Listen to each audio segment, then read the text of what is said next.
This is Radio Sheridan, live from the historic Rogers Park neighborhood in Chicago, Illinois. This is the show about whatever we feel like, and tonight we have, as usual, Charles Bugozzi. And yours truly, William Bermudez. So, for today's quote of the day, is actually be something that Charlie said earlier as we were getting ready to do the show, and we were discussing the national emergency that Trump declared regarding immigration. And this quote is, "Trump can't be thrown under the bus because Trump is the bus." And it strikes true because at this point, as we've seen over the past over 2 years, and even leading up to the election, Trump can say and do virtually anything and get away with it just because he's Trump. Yeah. Yeah. We could spend hours talking about everything he's done that would be a major earth-shattering scandal in any other administration, and have far-reaching consequences and be written about in history books. But to us, it's just an average day in Trump's America. Yep. Yeah.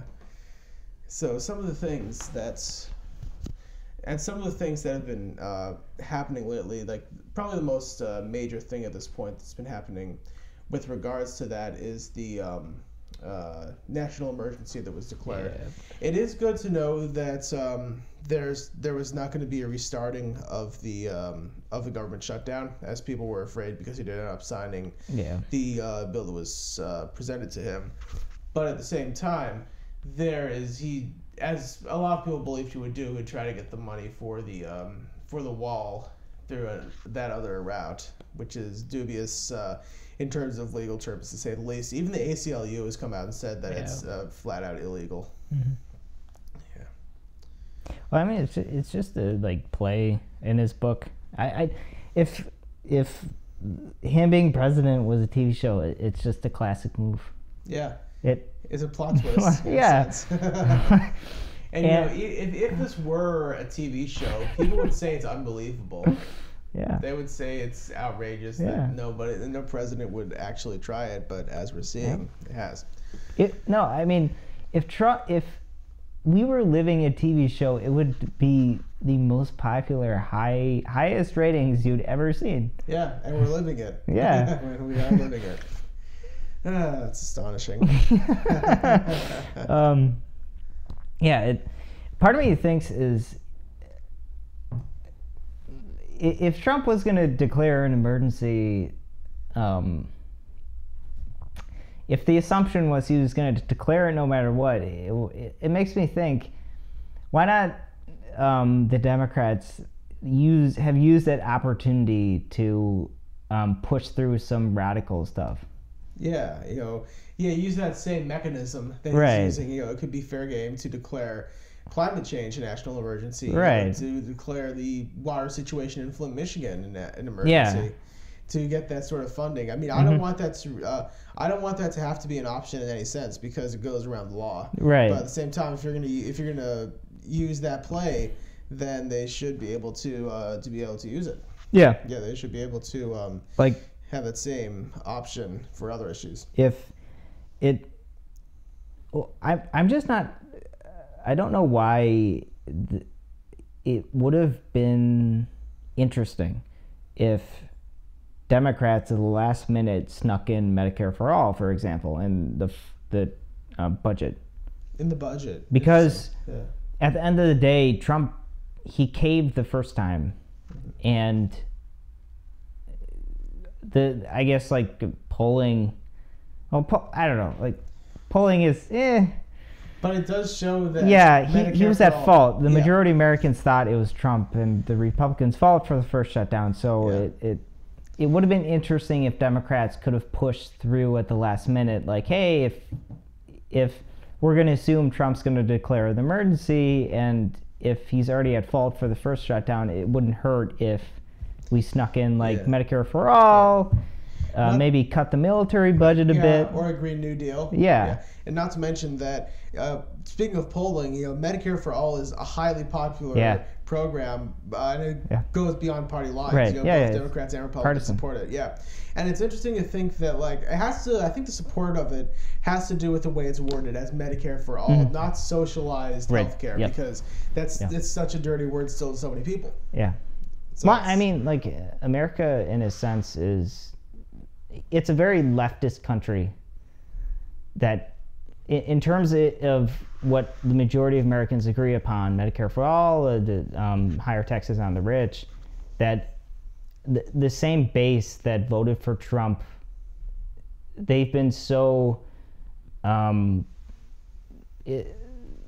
there's such a lack of education in this country, and I guess a mix of other things. Communism, socialism has been muddied, in a sense, in America, especially because of the Cold War, and that if you were for just, okay, let's forget about communism, let's just think simply, in simplistic terms, more of a syndicalist point of view, that the same anger that Trump's base, I guess white rage got Trump elected. That same kind of rage and anger of the white working class, the white proletariat, can also be used to push through very radical socialist things. Because if you can get them to think in context of it's us versus them, the bad guy isn't the minority, it's not the Mexican, it's not people who are I guess the reason why we have income inequality in this country, it's not because of minorities, it's not because of Muslims, it's because of the rich in this country. It's the 1%, it's the capitalists. If you can change the narrative to that, then you can see quite a bit of change that the Republicans cannot. If you can direct that white rage towards the rich, the capitalists, you can see a lot of change.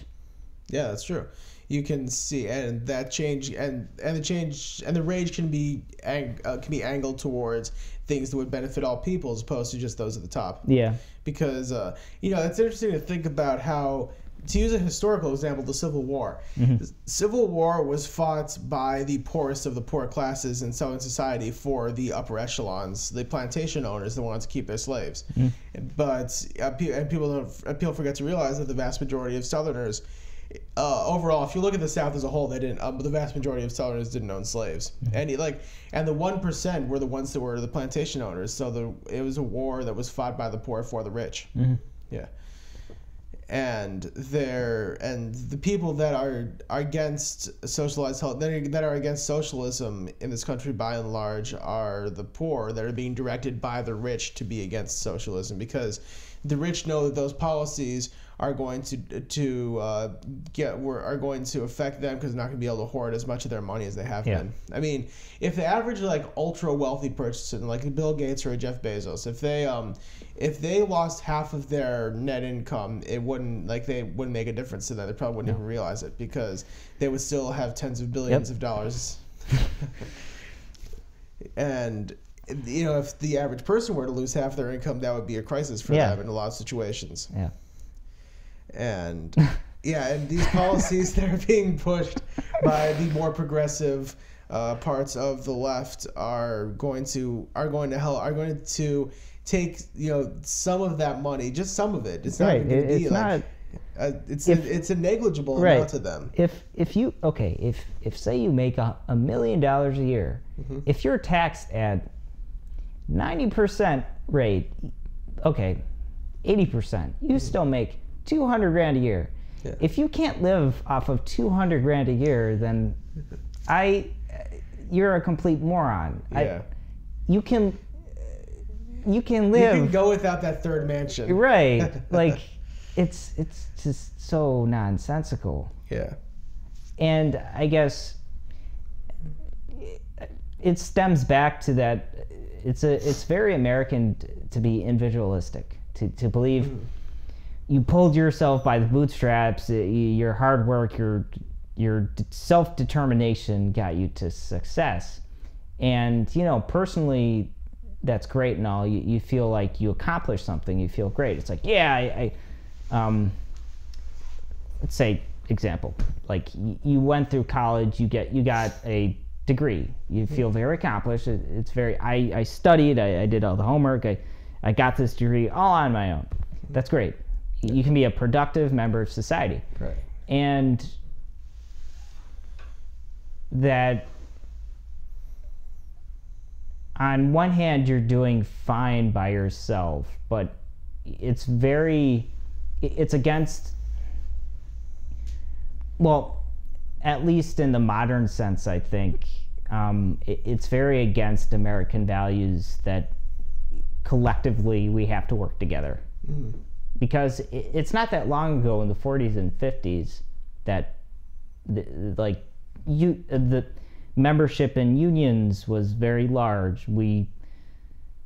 There was a consensus, especially with FDR's New Deal, that government is not a bad thing if it can be used to uplift people in desperate situations. Yeah.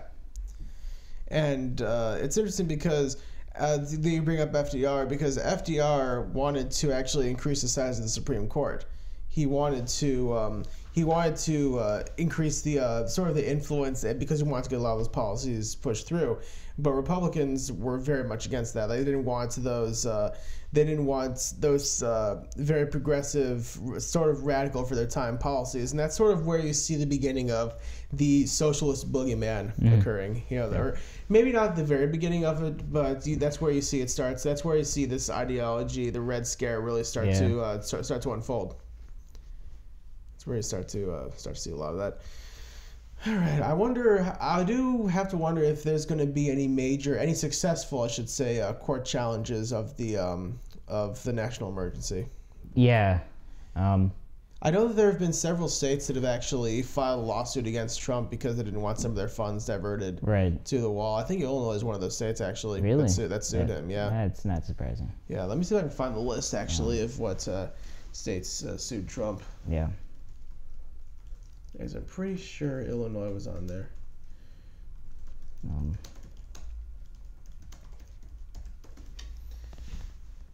Yeah, it was 16 states. Wow. 16 states sued Trump. Less than half. Yeah. It'd be nice if it was at least half. Let's see if we can. Okay, so the states that sued were California, Colorado, Connecticut, Delaware, Hawaii, Illinois, Maine, Maryland, Michigan, Minnesota, Nevada, New Jersey, New Mexico, New York, Oregon, and Virginia. And all of those, with the exception of Maryland, actually have Democratic governors. Oh, okay. Yeah. Yeah. And you don't really see, a whole lot of border states there, which is interesting. Right. Yeah. You'd think that with all the eminent domain cases that a lot of border states would want to sue over the wall, particularly because I realize in Texas a lot of ranchers are going to be losing their land over that. A lot of especially like Southwest Texas. A lot of the ranchers over there are going to lose a lot of land for the. You're going to have it probably seized actually for the construction of the wall. Right. Yeah. It's interesting because I wonder if as this heats up if okay, I guess to clarify things, Trump declared the national emergency. He can't get funds. Like, he can declare something, but Congress has to allocate those funds. Right. Or, as far as I know. What doesn't make sense is Trump can say something on TV. He can declare a national emergency, but I don't. Is that how it works? National emergencies? That, I guess. Well, I'm not entirely sure how the mechanism itself works, because apparently I guess Congress may be challenging the declaration itself. It even says in this article that the House of Representatives might take an approach when it returns from its recess, and they could potentially bring a lawsuit of their own when it comes to stopping it. So it's like not like an end-all be-all declaration, like outside people can challenge it. Okay. Yeah. So that's potentially what could happen as a result. Yeah. Yeah. So I guess in a sense that it's Trump is probably just declaring it as kind of a pomp and circumstance, like it's symbolic, because I mean people, if say it got enacted immediately, if you had ranchers losing their land, they get really pissed off about that. Yeah. Especially white ranchers who, you know, they may be Trump supporters in the beginning, then realize like, oh shit, I'm losing land because of this wall. Not to mention, you have to wonder how many of those ranchers employ undocumented immigrants. Yeah. And, you know, if like, because, and I believe Trump was himself actually at some of his golf courses employing undocumented immigrants. Yeah. So they're like, for a lot of businesses, they are a foundation of the economy. Yes. So if that slows down, you're not going to have enough people vying for those jobs. You know, there are some jobs in this country that Americans just won't do. Yeah. There are a lot of Americans won't do. I'm sure some would, but they see it as beneath them. Yeah. Or something. So that's why it's impractical to do that. I mean, it is illegal though. It's important to know that it is illegal to hire to give certain undocumented immigrants jobs unless they're on a work visa. Yeah. But the businesses that do so, they skirt the law by doing that. Yeah. And it's not, if you really wanted, I mean, if the government clamped down on that, you would see fewer and fewer immigrants coming here illegally, because they would realize that it would be difficult for them to get a job if those laws were enforced. But the problem is they're not. Yeah. And they're being used, and immigrants are being used as a boogeyman for, as you said, to stoke white hatred. Right. So. And I mean, immigration is at like an all-time low too. It is. Like, that's absolutely right. It is at a low. So it's hardly an emergency to begin with. Yeah. And if it was an emergency, then he wouldn't be saying that he would declare it. He would just declare it. Yeah. You know, people were using the analogy. I've heard people use the analogy. You know, if you're injured, do you wait and you think it's an emergency? Do you wait it out or do you act upon it? Yeah. Yeah. And you know, he's waiting it out, saying, "Oh, it's an emergency, so I might do something about it." Whereas if it actually was an emergency, then it would have done something about it. Yeah.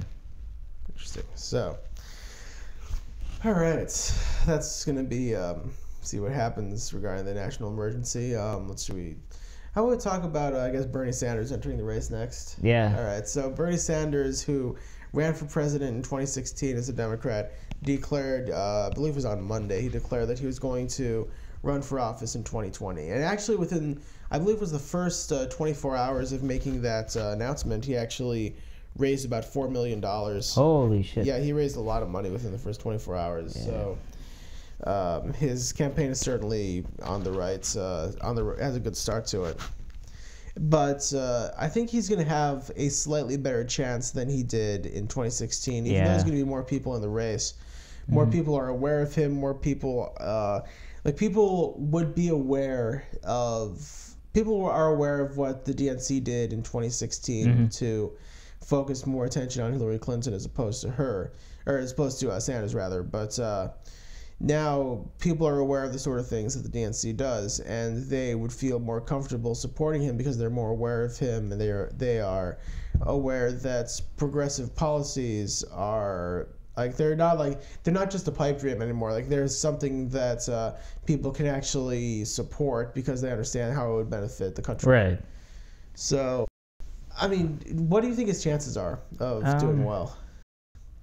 Well, it depends. I mean, it depends on who stays in the race. Of all the people running, the only candidates that will make it to the end of primaries is Bernie, Elizabeth Warren,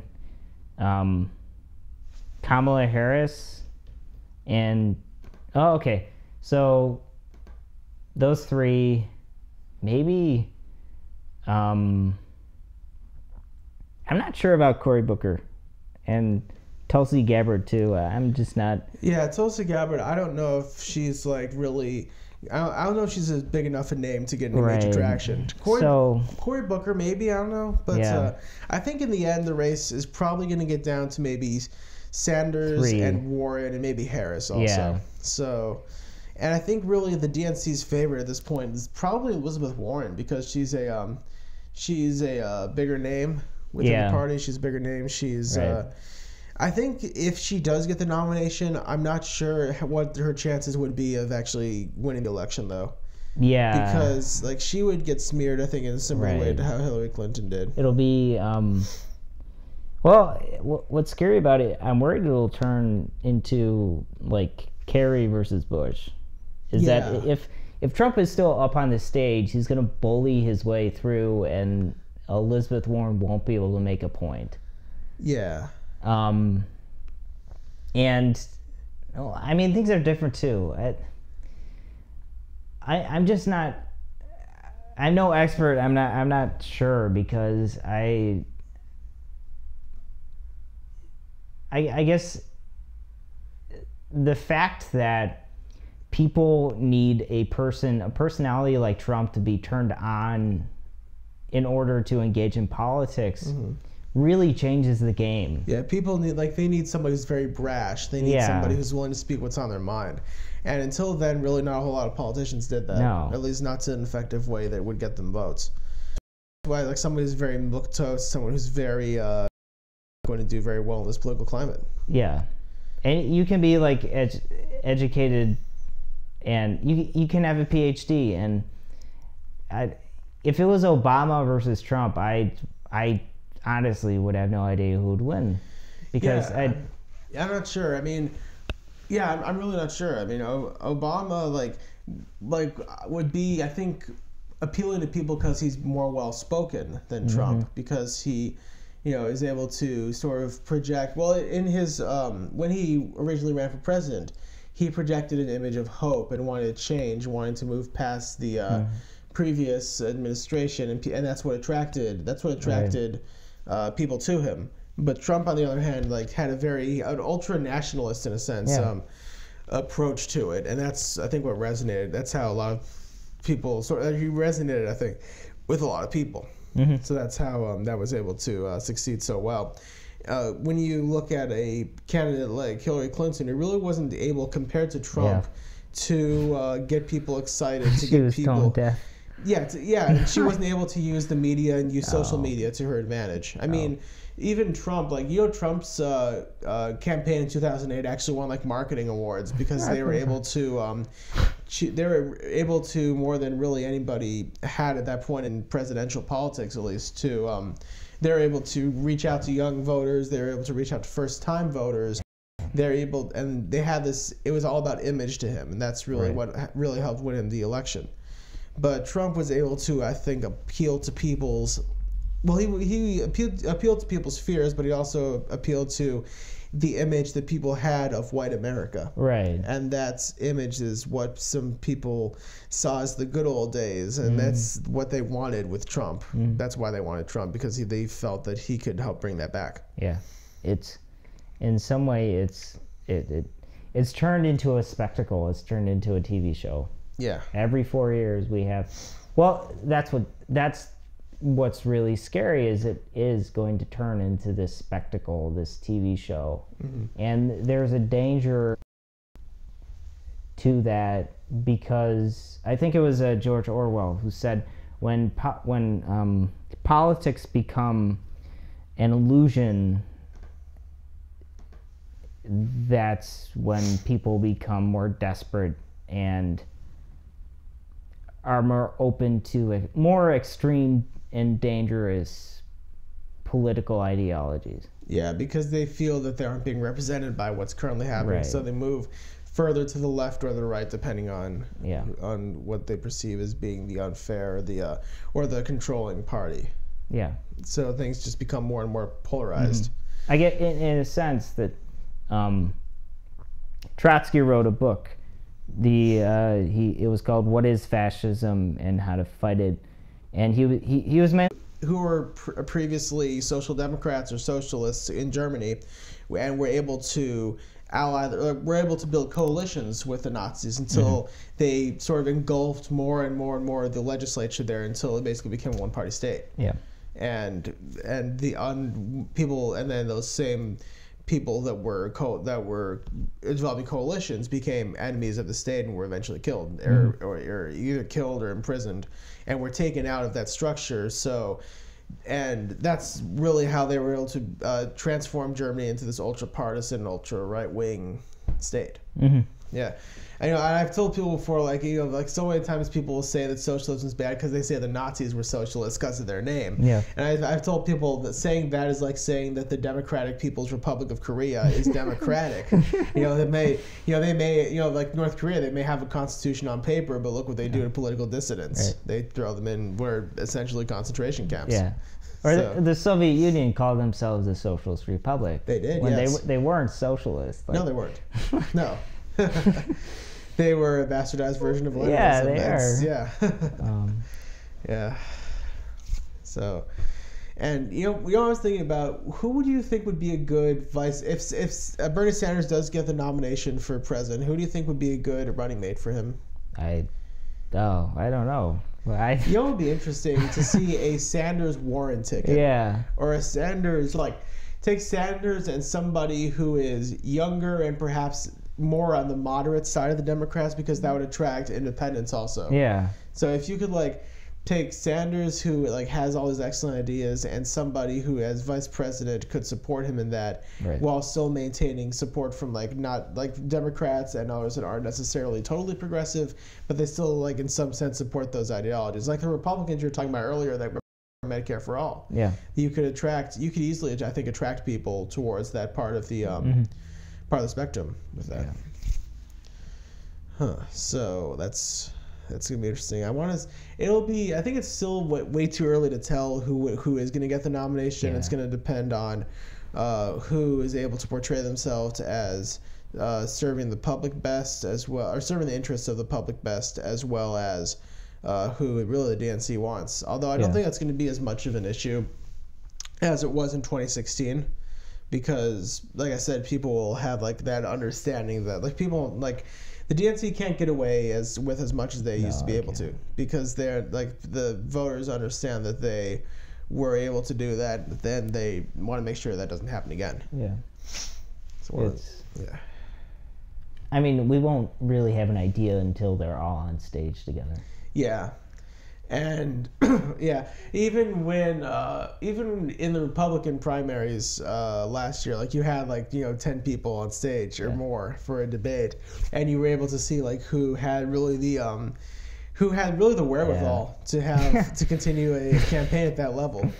You had people I'm trying to see who faded. Yeah, you had Huckabee. Did Huckabee run in 2016? Yeah, I think so. Okay. There was all and Lindsey Graham and all those who and all those who faded out just really early on, because they just weren't prepared for that type of fight. Yep. They weren't prepared for the political climate that somebody charismatic like Trump was developing. I mean, Trump neutered Bush.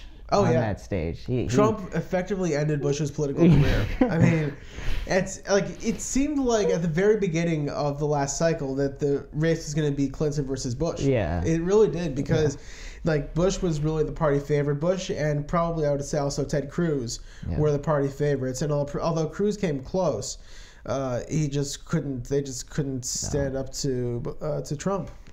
And the thing about it too is Trump made fun of Cruz's wife, and Cruz fucking took it. Yeah, he took it like a bitch. He didn't even stand up for her. Yeah, that's right. What kind? Okay, this is kind of a sexist thing of me to say, but what kind of man are you to just stand up there and but you're right though. You don't let somebody take you down like that. You have to fight back. And people saw that Ted Cruz just did not fight back. No. Yeah. And if you're not going to fight up to defend your wife, if you're not going to stand up for your wife, how are you going to stand up for America? Right. I mean, it seems his stock would have gone up in the eyes of a lot of people had he really just come out against Trump, just pointed out everything that was wrong with what he was doing, and just he would have, I think, been able to stand up to him, and I think then he might have had a higher chance of succeeding at that point. But he just didn't do it. And I think the general nature of that election, it shows that the base that the Republican Party is pandering to, they want to fight. They don't give a shit like what politicians say now. They want to fight, and a lot of mainstream politicians don't get that now. It's a spectacle now. If you want to survive, you are going to have to fight and play dirty. Right. And that's what the masses want, unfortunately. Yep. That's right. And there's a danger to that, but that's just what it's turned into. Right. It's becoming a spectacle. It's becoming a TV show, like you said. It's becoming like that. Like when 2020 ramps up, it'll be the Situation Room. Like every day, like, oh, Bernie said this, Trump said this. Like it'll be like wrestling almost. Yeah. All of the rivalries developing, and I wonder what Trump is going to say about Bernie. If like what kind of stuff they're like, sort of barbs they're going to trade on Twitter, because even like I wouldn't be surprised if some people running on the Democrats start to use Twitter in a similar way to how Trump has, because they're going to realize that like in order to reach people on social media, you have to have the sort of buzzworthy moments in a sense. You have to have those moments that people can talk about, and you're gonna have to be able to like come up with like one-liners that are memorable like that are able to get headlines and that are able to actually like become part of the zeitgeist, become part of what people are talking about, and become part of the campaign in a sense. If we were to look back at like past presidents, I guess the closest it comes to is like mudslinging. Yeah. Like, did Andrew Jackson engage in that? Like, and okay, and I mean, the sense of our the American political system turning into a spectacle, a show, is bad. But if you look back on American history, like that type of behavior has always been there. It has, yeah. Perhaps not in the sense that like people can like check facts as easily as they were able to in the past, and it hasn't been like perhaps as it was I would say at least as widespread, but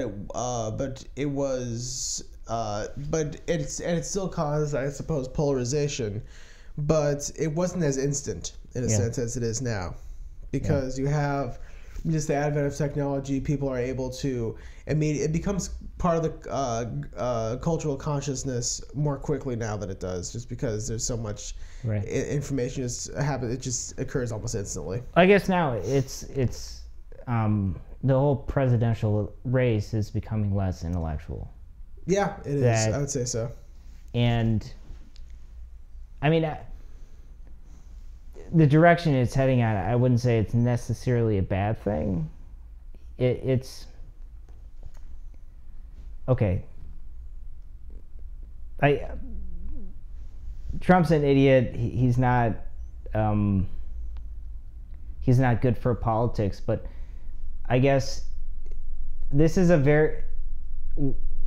this historical point in American history is very grim. It's negative. To kind of make a positive out of it, that the fact that American politics is becoming less intellectual, the fact that candidates, it doesn't really matter if you have a degree at Harvard Law School anymore. In a sense, it's bad because it's degrading to the institution itself. Yeah. But on the positive note, the fact that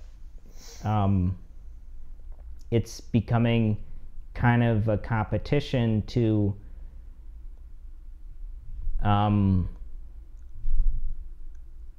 show the masses that you're not full of shit and you actually mean policy. I guess in the context of Trump's base supported Bernie because Bernie was an honest politician. It shows that if you have someone running as a Democrat who is compassionate and will humanize the situation and is elected president, they can do a lot of good for this country. And the same hatred and horrible policies under the Trump administration, like the Child Separation Act, if we're to stay hopeful, make a positive note, that the capacity of Americans to elect the horrible person like Trump, there's also room to elect someone that can do a lot of good for this country. Yeah. And I think about, like, after Trump's presidency is done, like, what is that going to mean for the future of politics? Are we going to see more of an intellectual revival in presidential politics? I think that's kind of likely that we will, as opposed to the next president stooping even lower. So it would be good to see that, that sort of the office becomes like this more like deserving of actual like intellectual discussion. But the one thing I was going to say is that it seems that more people are being at least aware of politics, and that like Trump's very like populist style of campaigning brings more people into the fold that perhaps might not have really been into politics in the first place. Yeah. So, and the people that are being involved are like not really like are not the ones they're the ones in a lot of senses that are treating it like a wrestling match. They're treating it like a sort of competition, like a reality show. But I think like the fact that there are a lot of people that were worried about Trump being president, and they're understanding now that like politics is important. So, yeah. All right. So let's see. We talked about the immigration. We talked about the Senate as well. What else should we discuss? I guess we could talk about Venezuela. Okay. So what's really been going on? Like last time we were on, we were talking about how Guaido declared himself the president, like it's contested. So what's going on also right now? Yeah, it's basically just left like that. I mean, I'm not sure how soon that conflict it could be resolved.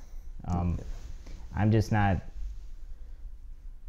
It'll be really interesting what happens. Yeah, and I hope that the U.S. doesn't like send the CIA down there like they've been known to in certain situations like that to take advantage of it. So that would be. I just hope they don't do that, because that's definitely not going to be the most beneficial thing. Yeah. It's just one of those things. We're living through it. Yeah. It's like it could happen tomorrow. Like, oh, Maduro got toppled, and yeah, it's like, oh God, we lived through that shit. We did. Yeah. I mean, who knows? Like, what could happen in that? Maybe one of them will get assassinated or something. Yeah. Who knows? It's very, very unpredictable, I think, in that the way it stands right now. Yeah. Let's check Reddit's news and see if anything's interesting is coming up there. Or actually Reddit politics. Let's see. Yeah. Oh, we could talk a little bit about Roger Stone. Oh yeah. He got. There's actually been a gag order issued against him, because I forget if it was on Twitter or Instagram. He posted an image of the judge in his case with a crosshairs in the picture. Yeah. So people saw that as like being like very like hostile towards that. So he's apparently has had a complete gag order issued, so he kind of had so much as talk about the case at this point, which is I guess a good thing. So I won't be going on Alex Jones' show to talk about it. So that'll definitely I think that'll be a good thing. Oh, also another thing, Mueller's report. It's very likely that it's wrapping up the investigation, and I think that people should at least be prepared for there not to be any at least the no collusion would have been found. I think like people should at least be prepared of it, because I think people are putting a lot of stock into Mueller being able to find evidence of it, where it's just as possible that there wasn't any. So. Is it wrapping it? Well, is that really what it's wrapping up? That's what I've understood. That's what I understand. It's like seeming like it is. I don't think it's been like fully confirmed that it is wrapping up, but like signs are pointing to it. For example, let me see if I can find that, because I remember hearing that people there's rumors that the report's going to drop next week, and there's also rumors that some of the people that are involved in the investigation are going back to their old jobs, which is like sort of a signal that it might be wrapping up. Yeah. So yeah, although like even if Trump isn't completely taken down by it, I mean, there are still state charges that are pending against him, and there may be other people that were sort of bad actors in this that are going to be taken down by it. So while they might not get the big fish of Trump, they're going to get a lot of the people working under him. It seems very likely they will at this point anyway. I mean, if say Trump was put in jail, if it's not the report, if everything about Trump, him and the Russians, like that was revealed, what they did, I guess removing Trump or Pence out of the picture, that really, the whole investigation in itself, it really doesn't solve the situation. It doesn't shed light on why he got elected in the first place. It doesn't shed light on the conditions that led him to being elected. And I guess in terms of, if you're trying to solve a problem,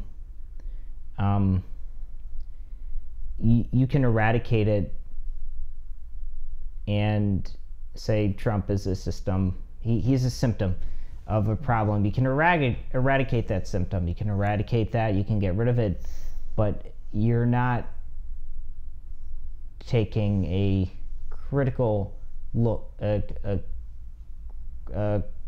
You're not critically analyzing why he's a symptom and what the deeper chronic problem is. Yeah, and because you don't look at the deeper issues, you don't know if the Republicans could pull something like that again with somebody else. You don't look at the potential destabilizing effect that, like how that destabilizing effect can be used in other ways. Right. You don't necessarily look at that.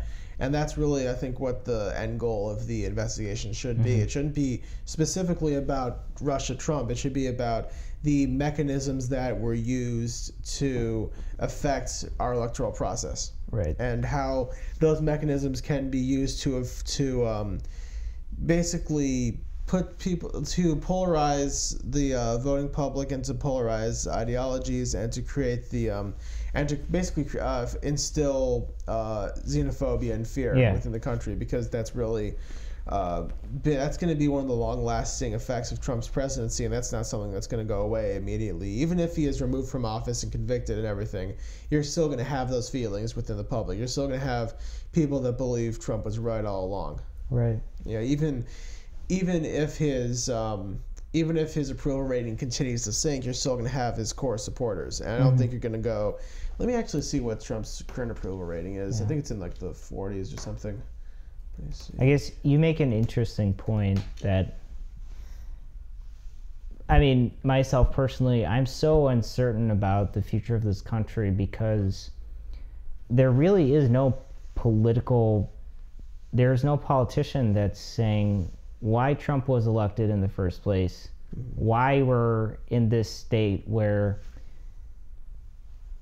the economy is rigged against us, and what makes the future so unnerving at times and so uncertain and depressing is that Bernie is the only politician that's hinting at why that is.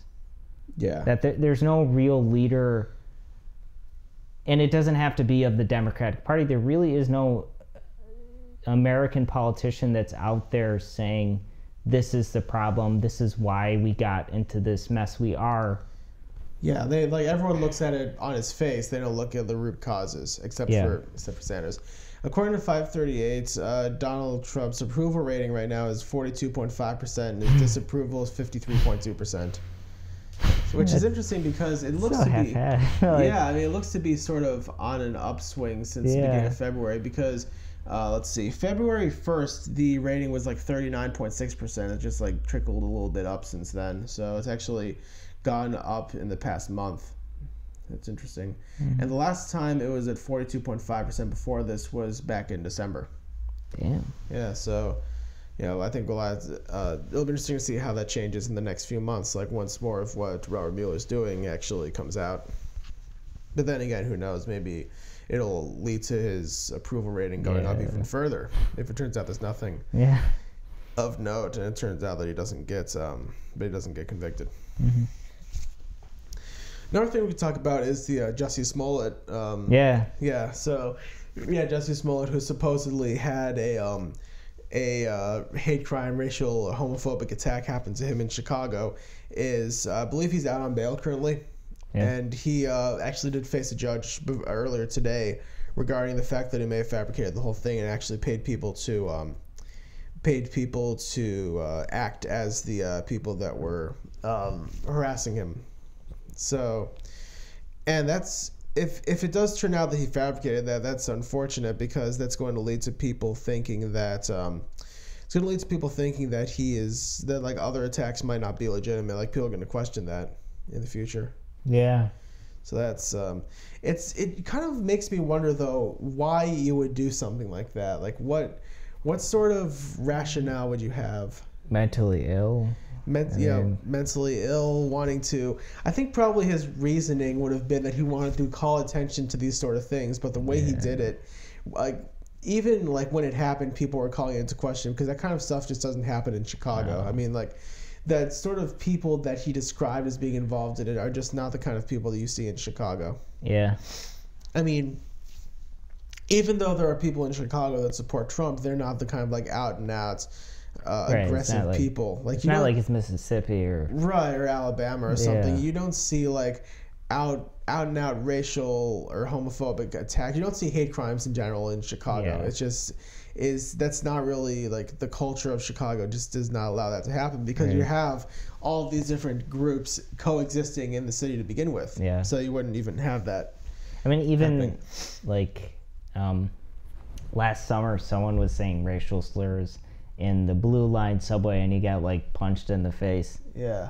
Like, people don't tolerate that. Like, people are going to be vocal. If you start saying racial slurs, you're wearing a MAGA hat, someone's going to mention it, and you're going to be confronted. Yeah, you will. Like, that's the kind of conversation that would happen. Yeah. If I was in an L car and someone started saying racist shit, like, I would tell them, like, just shut the fuck up. Yeah, you call them out on it. Yeah. Yeah. I mean, yeah. It's ridiculous. I mean, yeah, this, and, there's, I think, actually still people that, still believe him, but at the same time, like, it's going to be, it's going to be difficult for him to come back from this. Like, if he's found guilty of this, his career is basically done. Yeah. It's not only that, but, like, forget, like, just the falsifying the attack. I mean, forget about that. Like, he wasted tremendous amounts of, like, police time. Like, he wasted police resources. Restitution, I think you can get charged with that. Yeah, you can. And I think, like, filing a false report, like, that's a really bad thing. Like, if he gets busted on that, then that's you gotta really pay fines for that. Yeah, you do. You have to, even if you don't necessarily pay back everything that you cost, you're gonna have to pay back a lot of that. So, yeah, things aren't really going to be looking up for him in the near future. No. All right. Anything else you want to talk about? No, I guess the Chicago mayoral race. Oh, the mayoral race. Yeah. Let me see actually how the polling is doing on that, because I know that's coming up on Tuesday is the general election for that. So by the time I still remember when you said Daley may win. There's enough, like, Irish and Polish people in the suburbs that will see that name and. Not the suburbs, because it's just Chicago. Yeah. But I want to see if I can find the polling right now and see. Let's see if we can find any polling data here. Let's see. Yeah. Yeah, I'm on Ballotpedia right now trying to see if there's any polls that are coming up. Okay, so it looks like the most recent one is was taken January 21st to the 23rd. And it's interesting, of the candidates, and there are a lot of candidates listed here. 5, 6, 7, let's see, 5, 6, 7, 8, 9, 10, 11, 12. 15 different candidates in this particular poll from last month. Wow. The largest is actually undecided at 26%. And other than that, the people who are like leading the most are, let's see, Tony Preckwinkle at 13%, Bill Daley at 12%, Gary Chico at 9%, let's see, Willie Wilson at 9%, Dorothy Brown at 5%, Gary McCarthy 4%, Lori Lightfoot 3%. What the fuck is Gary McCarthy? I don't know. I mean, I guess it's good. He doesn't really seem like he's gonna win or anything, but it's just odd that he's running. Fucking cop is there. Yeah, Paul Vallis is at 4%. Yeah, I wouldn't be surprised. Like, it's almost certainly going to be a runoff. Like, that's almost like just sort of a foregone conclusion at this point. There's going to be a runoff because really, I don't think anybody's going to get even close to 50%. Right. I doubt if anybody's even going to get to like 30 or 40% because there's just so many people running and like everybody seems to be in it to win it at this point. Right. Even those that are pulling really low. There's nobody like really inspirational. No, there's nobody that's like really pushing. Like in the last election, I think there were like 5 people in it by the end. And even then, there was a runoff, and that was when Ron was running the second time. So, yeah, I think I'm not 100% sure. I'm probably going to end up voting for Amara Anaya when I vote. I just think she has like a lot of good policies, although I don't necessarily 100% agree with her on the city bank idea, like there being like a city of Chicago like public bank. But there's like some other things. Like she seems to be very. She seems to want to help the sort of underprivileged communities of Chicago, and I think that's an important thing. Mm-hmm. Other than that, probably besides her, Tony Preckwinkle maybe, but like I don't really like the fact that she was behind like some of the more like unpopular taxes, like the soda tax was kind of her idea. So that's kind of like why I'm sort of soured on her. Mm-hmm. I mean, if the runoff ends up being, for example, Preckwinkle versus Daley, I'll vote Preckwinkle.